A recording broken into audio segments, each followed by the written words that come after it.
नमस्कार दोस्तों, क्या आपने कभी सुना है कि एक प्रधानमंत्री को मानवाधिकारों का उल्लंघन करने और हत्या के आदेश देने के आरोप की सजा मिलने की खबर? क्या होता है जब किसी लोकतांत्रिक नेता को अपनी सरकार के खिलाफ विद्रोह को कुचलने के लिए अत्याचारों का आदेश देने का दोषी ठहराया जाता है? मेरे दोस्तों, यह घटना बांग्लादेश के इतिहास में एक नए मोड़ का संकेत दे रही है, जहां एक पूर्व नेता को अत्याचारों और अपराधों के लिए दोषी ठहराया गया है। एक विवादास्पद फैसले के साथ बांग्लादेश के इतिहास में एक नई काली तारीख लिखी जा रही है, जब ढाका ट्रिब्यूनल ने बांग्लादेश की पूर्व प्रधानमंत्री शेख हसीना को 2024 में हुए छात्र विद्रोह में मानवाधिकारों के उल्लंघन के लिए की सजा दी गई है। क्या यह केवल एक बांग्लादेश का आंतरिक मामला है या इसका असर क्षेत्रीय और अंतर्राष्ट्रीय राजनीति पर भी पड़ने वाला है? भारत और बांग्लादेश संबंधों पर इस फैसले का असर क्या होगा? क्या भारत, चाइना और अमेरिका जैसी ताकतवर शक्तियां इस फैसले पर क्या अपनी प्रतिक्रिया देंगी और क्या यह राजनीति में एक नए मोड़ को ला सकता है? आज हम इसी पर चर्चा करेंगे, तो बने रहिए हमारे साथ, क्योंकि यह मामला सिर्फ एक अदालत का फैसला नहीं है, बल्कि पूरे दक्षिण एशिया से लेकर अंतर्राष्ट्रीय रिश्तों की राजनीति को झकझोरने वाला हो सकता है।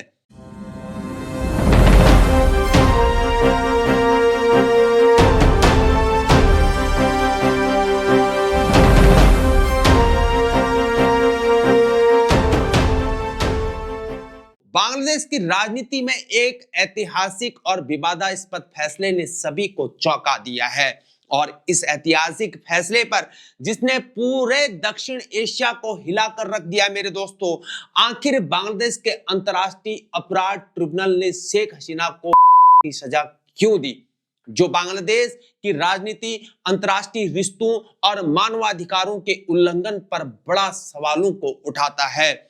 यह मामला सिर्फ एक कानूनी लड़ाई नहीं है मेरे दोस्तों, बल्कि बांग्लादेश की पूरी राजनीति की धारा को प्रभावित करने वाला है।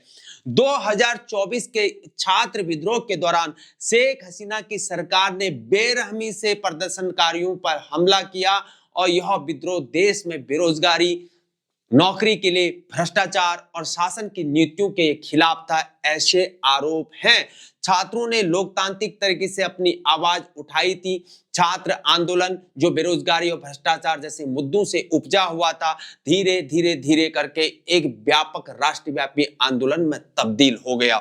लेकिन शेख हसीना की सरकार ने इसे सैन्य हिंसा से दबा दिया।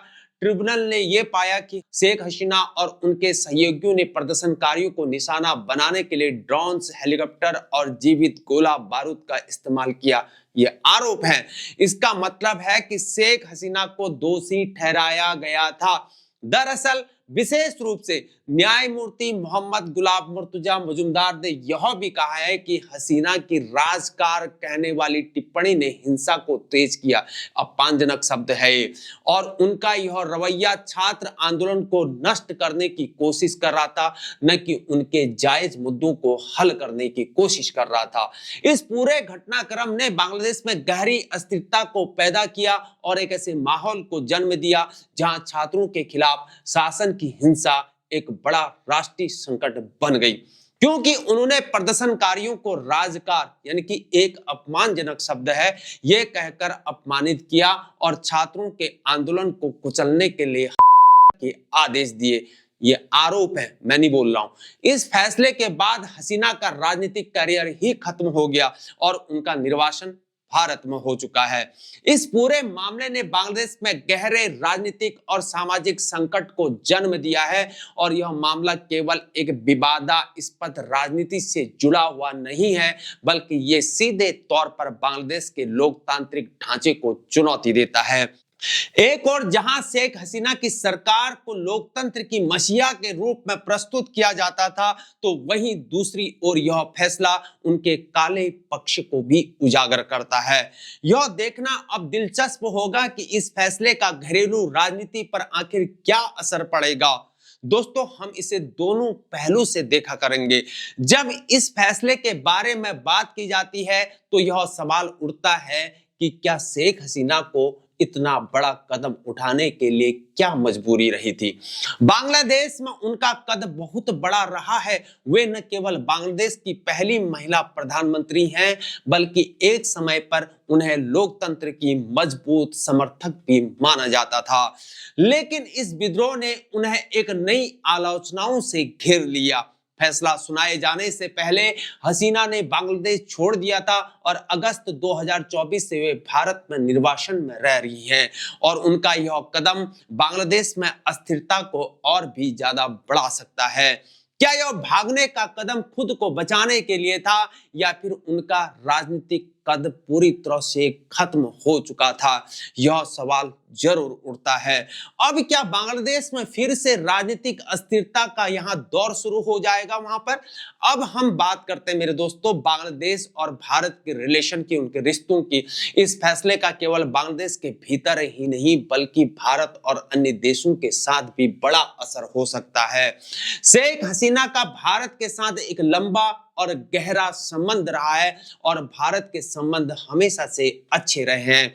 उनका कार्यकाल भारत और बांग्लादेश संबंधों के लिए एक मील का पत्थर हुआ करता था। शेख हसीना उनके प्रधानमंत्री बनने से लेकर दोनों देशों ने कई महत्वपूर्ण मुद्दों पर सहयोग किया है। 2015 में भारत बांग्लादेश सीमा समझौता हुआ था, जो दोनों देशों के बीच वर्षों से चल रही सीमा विवादों को हल करने की दिशा में एक बड़ा कदम था। इसके अलावा बांग्लादेश की तटवर्ती सुरक्षा और जल विवाद जैसे मुद्दों पर भी भारत और बांग्लादेश के बीच सहयोग बढ़ा था। लेकिन अब जब हसीना पर ऐसे गंभीर आरोप लगे हैं, तो क्या भारत इस फैसले पर चुप रहेगा या अपनी विदेश नीति में बदलाव करेगा? और वह भारत में निर्वासन में है, तो यह सवाल उठता है कि भारत इस पर आखिर किस तरह से प्रतिक्रिया देगा। क्या भारत बांग्लादेश की सरकार की आलोचना करेगा या वह शेख हसीना को प्रत्यर्पित करेगा? शेख हसीना के लिए भारत एक सुरक्षित स्थान रहा है, लेकिन क्या इस फैसले के बाद भारत अपने पड़ोसी देश की राजनीति में हस्तक्षेप करेगा? भारत के लिए यह एक संवेदनशील मुद्दा हो सकता है, क्योंकि यह बांग्लादेश के भीतर राजनीतिक अस्थिरता को और भी बढ़ा सकता है। मैं दोबारा बोल रहा हूं इसको। ऐसे में यह भारत बांग्लादेश रिश्तों के लिए एक चुनौतीपूर्ण मोड़ हो सकता है। साथ ही भारत को इस फैसले के संदर्भ में वैश्विक दबाव का भी सामना करना पड़ सकता है। इसके अलावा बांग्लादेश में इस फैसले के बाद जो राजनीतिक अस्थिरता पैदा हो सकती है, वह भारत के लिए भी चिंता का कारण बन सकती है। क्या यह अस्थिरता पाकिस्तान के साथ सीमा विवाद या अन्य सुरक्षा मुद्दों को और बढ़ाएगी? क्या भारत को अपनी बांग्लादेश की नीति में कोई बदलाव करना पड़ेगा? इस फैसले के न केवल बांग्लादेश बल्कि पूरे दक्षिण एशिया पर भी गहरे असर हो सकते हैं। पाकिस्तान और श्रीलंका जैसे देशों के साथ बांग्लादेश के रिश्तों पर इस फैसले का भी असर हो सकता है। पाकिस्तान के साथ पहले से ही तनावपूर्ण रिश्ते रहे हैं और इस फैसले से बांग्लादेश के अंतर्राष्ट्रीय छवि पर भी यहाँ पर नकारात्मक असर पड़ सकता है। इसके अलावा अंतर्राष्ट्रीय मानवाधिकार संगठन जैसे कि यूनाइटेड नेशंस इस फैसले पर अपनी प्रतिक्रिया को दे सकते हैं। क्या यह एक राजनीतिक प्रतिशोध का हिस्सा है या क्या यह सच में एक न्यायिक फैसला है? यह वैश्विक मंच पर भी उठने वाला सवाल है मेरे दोस्तों। अब बात करते हैं पाकिस्तान और चाइना के दृष्टिकोण से, इसको देखते हैं। पाकिस्तान और बांग्लादेश के रिश्ते हमेशा से ही तनावपूर्ण रहे, खासकर 1971 युद्ध के बाद, जब बांग्लादेश ने पाकिस्तान से स्वतंत्रता प्राप्त की। हालांकि हाल के वर्षों में बांग्लादेश और पाकिस्तान के रिश्ते कुछ सुधारने की कोशिश कर रहे हैं, लेकिन शेख हसीना के खिलाफ इस फैसले के बाद पाकिस्तान के दृष्टिकोण को लेकर क्या बदलाव हो सकते हैं?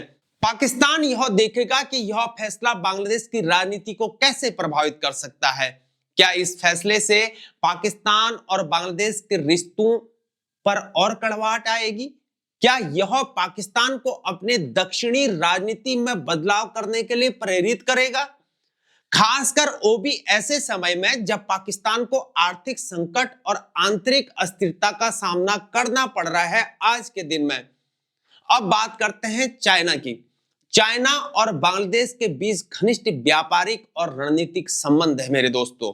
और बांग्लादेश चाइना के बेल्ट एंड रोड इनिशिएटिव, जिसे हम BRI कहते हैं शॉर्ट फॉर्म में, उसका ये हिस्सा है। चाइना इस फैसले को आखिर कैसे देखेगा? क्या इस फैसले से बांग्लादेश की सरकार की स्थिरता पर असर पड़ेगा? और क्या चाइना अपनी योजनाओं पर पुनर्विचार करेगा? चाइना जो दक्षिण एशिया में अपने पैर को बढ़ाने की कोशिश कर रहा है, पैरों को पसार रहा है, इस फैसले को एक क्षेत्रीय शक्ति के रूप में अपने दावों को मजबूत करने के रूप में देख सकता है। अमेरिका जो बांग्लादेश का एक महत्वपूर्ण व्यापारिक और सुरक्षा का सहयोगी रहा है, और इस फैसले पर क्या प्रतिक्रिया देगा? अमेरिका हमेशा से मानवाधिकारों और लोकतंत्र की रक्षा करने की बातों को किया करता है, और ऐसे में अगर बांग्लादेश की पूर्व प्रधानमंत्री को मानवाधिकारों के उल्लंघन के लिए दोषी ठहराया जाता है, तो अमेरिका का रुख आखिर क्या होगा? क्या वह बांग्लादेश सरकार पर प्रेशर बनाएगा या बिल्कुल चुप रहेगा? अमेरिका ने पहले भी बांग्लादेश के राजनीतिक मामलों में हस्तक्षेप किया है, खासकर जब बात मानवाधिकारों की हो। क्या अमेरिका अब इस फैसले के बाद बांग्लादेश में और कड़ी निगरानी रखेगा? क्या इस फैसले के कारण अमेरिका बांग्लादेश संबंधों में तनाव बढ़ेगा? इस फैसले पर आगे की राजनीति पर असर डालने वाले कई सवाल उठ सकते हैं मेरे दोस्तों। अब हम बात करते हैं इस फैसले के वैश्विक प्रभाव की। जब किसी पूर्व प्रधानमंत्री को इस तरह की सजा सुनाई जाती है, तो उसका असर न केवल देश में बल्कि पूरी दुनिया में महसूस होता है। यह केवल बांग्लादेश का आंतरिक मामला नहीं है, बल्कि यह मानवाधिकारों, लोकतंत्र और अंतर्राष्ट्रीय जस्टिस के सिद्धांतों को लेकर यह सवालों को उठाता है। क्या यह फैसला अन्य देशों के लिए एक एग्जाम्पल बनेगा? क्या यह अंतर्राष्ट्रीय अदालतों और न्यायिक संस्थानों की भूमिका को लेकर सवालों को खड़ा करेगा? अगर शेख हसीना को दोषी ठहराया जा सकता है, तो क्या अन्य देशों में भी लोकतांत्रिक नेताओं के खिलाफ ऐसे मामले उठ सकते हैं? इसके अलावा क्षेत्रीय और वैश्विक सुरक्षा की दृष्टि से भी इस फैसले के प्रभाव हो सकते हैं। क्या यह बांग्लादेश के भीतर अस्थिरता को पैदा करेगा और आतंकवाद, हिंसा और दूसरे सुरक्षा संकटों को जन्म देगा? क्या दक्षिण एशिया में यह एक नए युग की शुरुआत होगी, जहां राजनीतिक अस्थिरता और अंतर्राष्ट्रीय न्याय के मुद्दे जो है इंपॉर्टेंट रहेंगे, मेन रहेंगे, प्रमुख बनेंगे? दोस्तों, शेख हसीना के खिलाफ यह फैसला न केवल बांग्लादेश बल्कि पूरी दुनिया के लिए एक ऐतिहासिक मोड़ जरूर हो सकता है। इसके राजनीतिक हो सकते हैं, कूटनीतिक और सामाजिक प्रभाव लंबे समय तक महसूस किए जाएंगे। यह बांग्लादेश की राजनीति में उथल पुथल ला सकता है, भारत और बांग्लादेश रिश्तों पर यह असर को डाल सकता है, और पाकिस्तान, चाइना और अमेरिका जैसी ताकतों को भी नई दिशा में सोचने के लिए मजबूर कर सकता है। दोस्तों, इस फैसले के बाद बांग्लादेश की राजनीति, लोकतंत्र और मानवाधिकारों में एक गहरा संकट मंडरा रहा है। मैं फिर दोहरा रहा हूं, शेख हसीना को मिली की सजा बांग्लादेश के राजनीतिक इतिहास का एक नया चैप्टर है। यह न केवल बांग्लादेश बल्कि भारत और पूरे दक्षिण एशिया के लिए एक महत्वपूर्ण मोड़ हो सकता है। क्या यह फैसला बांग्लादेश के भीतर और बाहर हिंसा और अस्थिरता को बढ़ावा देगा, और क्या इससे भारत और बांग्लादेश संबंधों पर दूरगामी असर पड़ेंगे? मेरे दोस्तों, शेख हसीना का यह मामला न सिर्फ बांग्लादेश बल्कि समूचे दक्षिण एशिया में एक महत्वपूर्ण राजनीतिक, कानूनी और मानवाधिकारों के दृष्टिकोण से बड़े सवालों को खड़ा करता है। मैं फिर इसको दोबारा बोल रहा हूं, क्या यह फैसला बांग्लादेश की राजनीतिक दिशा को बदल सकता है, और क्या भारत इस पर कोई कदम उठाएगा? इस मामले में आने वाले दिनों में आखिर और क्या बदलाव हो सकते हैं, यह तो मेरे दोस्तों समय ही बताएगा। दोस्तों, हमने इस वीडियो में बांग्लादेश के इस फैसले का पूरी तरह से विश्लेषण किया है, और इसके क्षेत्रीय और वैश्विक प्रभावों पर हमने चर्चा की है। अगर आपको मेरे दोस्तों यह वीडियो पसंद आया है, जानकारी अच्छी लगी है, तो कृपया इसे लाइक करें, चैनल को हमारे सब्सक्राइब करें और अपने विचारों को कमेंट्स में जरूर साझा करें। हम आपसे जल्द ही मिलेंगे, तब तक के लिए धन्यवाद। जय हिंद, भारत माता की जय।